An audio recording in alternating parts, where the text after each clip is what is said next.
Bonjour, c'est Ursule et il me fait plaisir aujourd'hui de parler avec vous du retour du Seigneur.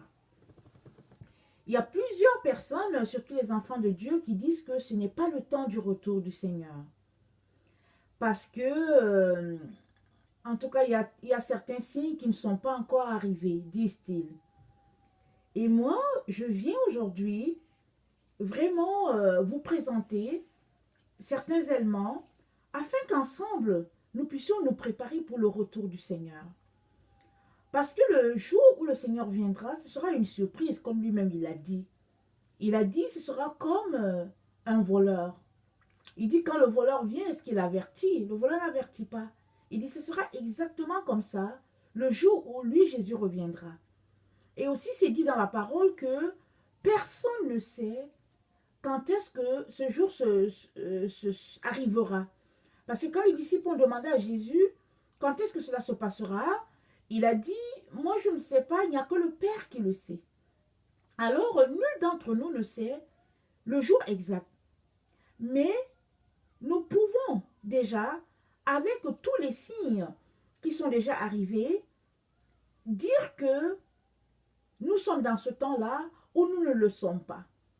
Et moi, j'aimerais vous poser vraiment une question qui est assez simple. Dans quel temps sommes-nous? Dans quel temps de l'histoire sommes-nous, selon vous?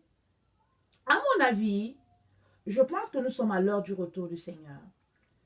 Et voilà, je vais, euh, je vais présenter les éléments que j'ai pour vous montrer que nous sommes à ce temps-là.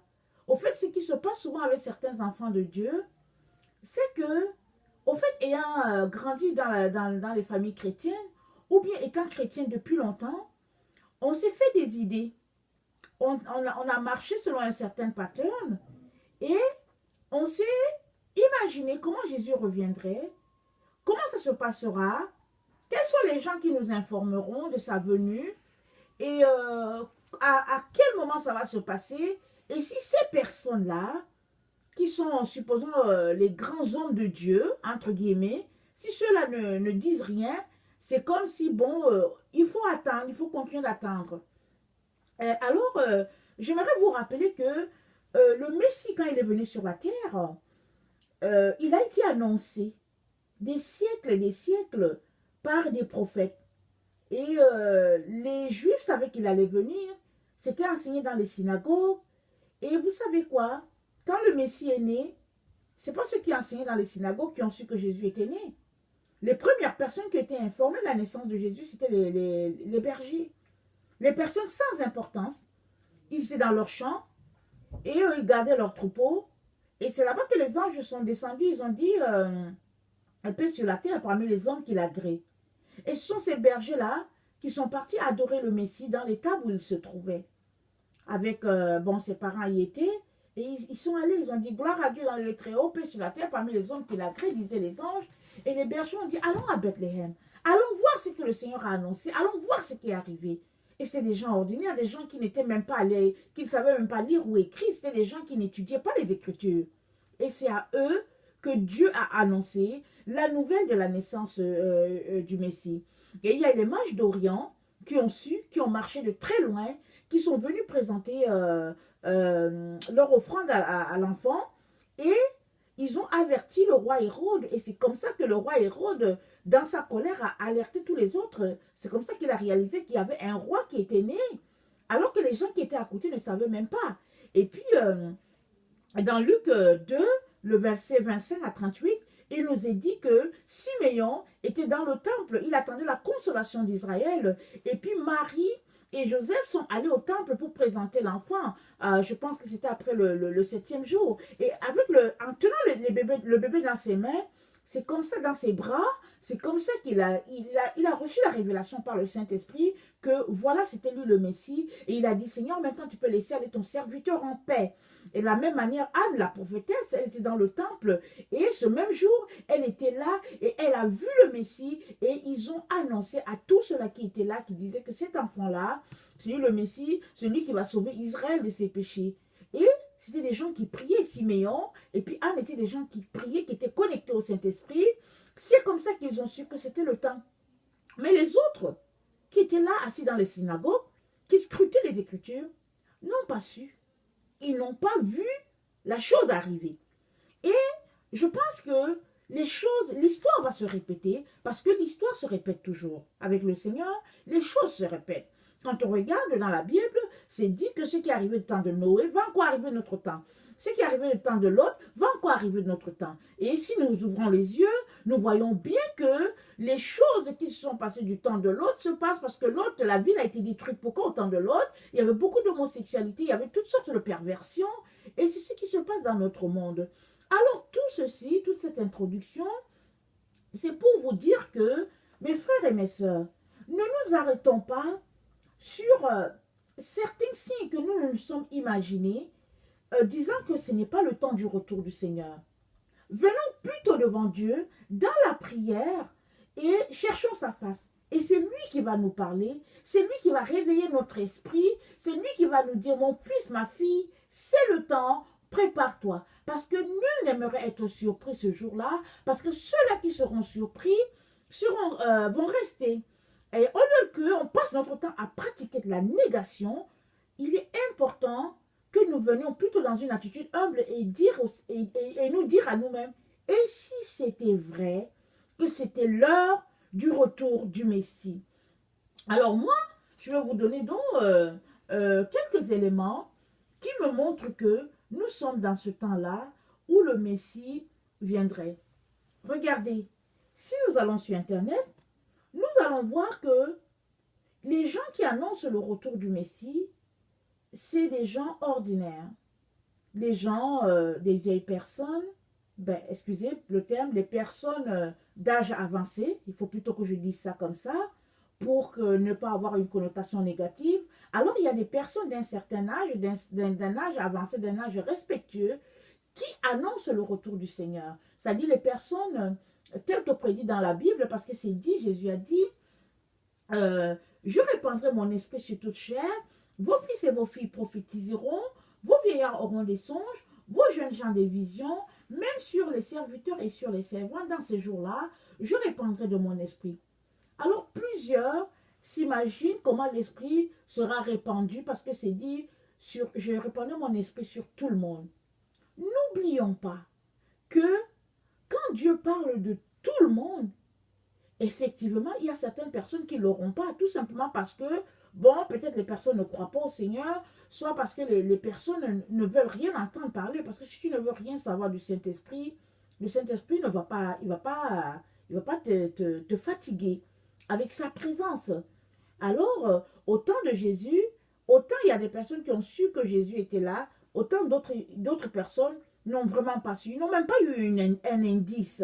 Donc, quand Dieu dit que je répandrai mon esprit sur toute chair, vos fils et vos filles prophétiseront, il parle à Israël. Israël était attaché à Dieu. C'était un peuple qui a entendu Dieu, qui avait une relation avec Dieu. Et Dieu dit à Israël, je vais répandre mon esprit sur toute chair. Mais si tu es plutôt un enfant de Dieu qui marche dans toutes sortes de perversions, moi je ne vois pas comment l'esprit de Dieu va se répandre sur toi. C'est sûr que je ne suis pas Dieu, mais si tu parles contre l'esprit de Dieu, si tu n'es pas dans les choses de Dieu, alors je pense qu'il faudra se poser des questions sur une telle attitude pour que l'esprit de Dieu puisse venir t'alerter. Peut-être qu'il va t'alerter et tu vas pas forcément saisir ce qu'il est en train de faire parce qu'au fait tu marches dans le péché ou dans l'obscurité. Alors ne nous basons pas sur ça pour dire qu'au fait, c'est chaque personne va avoir l'esprit de Dieu et là on va savoir que c'est le temps de la fin. Non, il y a des enfants de 2 ans qui évangélisent, qui annoncent Jésus. Il y a des jeunes aujourd'hui qui annoncent Jésus. Il y a des femmes qui annoncent Jésus, des personnes qu'on ne pouvait pas imaginer être en train de faire ça. Ils sont en train de faire ce travail-là. Et puis, donc, vraiment, ça c'est l'esprit qui peut pousser les gens à faire ça. Je ne dis pas que ça se limite à ça. Dieu peut faire une œuvre extraordinaire en répandant l'esprit d'une autre manière. Mais je veux déjà dire que il y a plein de signes qui nous annoncent que vraiment nous sommes dans l'heure du retour du Seigneur. L'autre élément que je voulais mentionner, que les gens mentionnent, ils disent que c'est dit dans la Bible que cette parole sera prêchée jusqu'aux extrémités de la terre, alors viendra la fin. Alors ça, c'est dit dans la parole de Dieu. Et dans Marc 13 et 10, c'est dit, il faut premièrement que la bonne nouvelle soit prêchée à toutes les nations. Et aussi, dans Matthieu 24, 14, c'est dit, cette bonne nouvelle du royaume sera prêchée dans le monde entier pour servir de témoignage à toutes les nations, alors viendra la fin. Toi qui m'écoutes, est-ce que tu sais que le royaume est déjà prêché sur toute la terre? Je ne dis pas que dans tous les villages, toutes les maisons ont entendu parler. Je ne dis pas ça parce que je ne peux pas vérifier. C'est Dieu seul qui peut vérifier. Mais je peux déjà te dire que, avec le phénomène d'Internet, les pays les plus reculés, les coins les plus reculés de la terre, ils ont l'évangile. Comment cela est-il possible? Peut-être pour toi qui es en Occident, qui te dit, mais comment ça? Regarde un peu. Pendant qu'en Occident, la communication était assez accessible à tout le monde, dans les pays du tiers-monde, ça ne l'était pas. C'était tellement difficile. Les gens avaient de la difficulté à communiquer. Souvent, pour avoir une information, ça pouvait attendre une semaine avant que l'information parvienne à l'autre personne qui est dans le même pays, mais dans un coin reculé au fin fond du village. Alors, les puissances occidentales ont commencé à faire des expériences. Et c'est comme ça que le cellulaire, il a été expérimenté dans les pays du tiers-monde. Ils ont fait des expériences dans ces coins reculés-là. Et avant que le cellulaire soit répandu en Occident, il était déjà dans les pays du tiers-monde. Parce que, au fait, les gens avaient de la difficulté à se payer les technologies. Alors, avec le cellulaire, les gens dans les familles, si une famille avait 10 personnes, il y avait 10 personnes qui avaient le cellulaire. C'était au stade expérimental. Finalement, quand ces grandes compagnies-là ont vu que c'était quelque chose qui avait développé certains coins de la Terre, comme en Afrique, comme les pays de l'Asie, alors le cellulaire a été ainsi répandu en Occident. Alors, est-ce que vous savez qu'aujourd'hui, avec le phénomène du satellite, la parole est prêchée dans les pays arabes, dans les pays musulmans. C'est prêché avec ton cellulaire. Tu peux capter un pasteur qui est en train d'annoncer Christ. Et il y a beaucoup de personnes qui aujourd'hui donnent leur vie à Jésus, des gens qui n'entendraient vraiment pas parler de ce Messie-là et qui ont entendu parler de Jésus à travers leur cellulaire parce que tout simplement, ils se sont captés sur quelqu'un qui était en train de prêcher la bonne nouvelle. Et aujourd'hui, avec le phénomène d'Internet, les gens ne sont plus ignorants de ce qui se passe. On a beau les garder dans une religion, à certains moments, ils écoutent les témoignages. Parce que l'âme humaine est toujours en recherche de son Dieu. Et ces gens-là se convertissent, même sans qu'ils aient mis pied dans une église. Alors, j'aimerais vraiment t'encourager, toi qui peut-être hésite à mettre ta maison en ordre, qui hésite à nettoyer tout ce qui doit être nettoyé, toi qui te dis que bon, je vais le faire quand je vais voir tous ces signes-là et puis je vais me lever et je vais le faire. N'oublie pas, c'est dit dans la Bible qu'on ne se moque pas de Dieu. Ce qu'un homme aura sémé, il le moissonnera. Alors, ne reste pas là, jouer à la personne qui se dit peut-être intelligente, qui se dit, je veux me sauver à temps. Je vais d'abord vivre ma vie comme j'aimerais l'entendre, comme ma chair aimerait. Et à partir d'un certain moment, quand je veux voir que, au fait, le temps est proche, je veux me mettre à me sanctifier. Mon frère, ma soeur, tu n'as pas le contrôle de ta vie. Et aujourd'hui aussi, si nous prêtons un peu attention à ce qui se passe autour de nous, le taux de violence a augmenté. Il suffit juste d'ouvrir la télévision pour voir que la violence est allée en crescendo. Et c'est vraiment terrible. On n'arrive même pas à ouvrir la télévision sans entendre une mauvaise nouvelle. Tellement. La violence est devenue quelque chose de courant dans notre époque. Et nos enfants, souvent, on fait tout pour les garder loin de cela. Alors, j'aimerais vraiment te dire que les signes sont là. Si ce sont d'autres signes que tu attends pour le retour du Seigneur, j'aimerais t'encourager à ne pas attendre d'autres. J'aimerais vraiment t'encourager à mettre ta vie en ordre, à te préparer, parce que Jésus revient pour une église glorieuse, sans tache, ni ride, ni rien de semblable. Et si Jésus revenait aujourd'hui, il va prendre ceux-là qui sont prêts. Et moi, je t'encourage à t'apprêter, parce qu'on ne sait pas. Quand est-ce qu'il sera là? Est-ce qu'il sera là aujourd'hui? Est-ce qu'il sera là dans un mois? Est-ce qu'il sera là dans un an, dans 2 ans? On ne sait pas.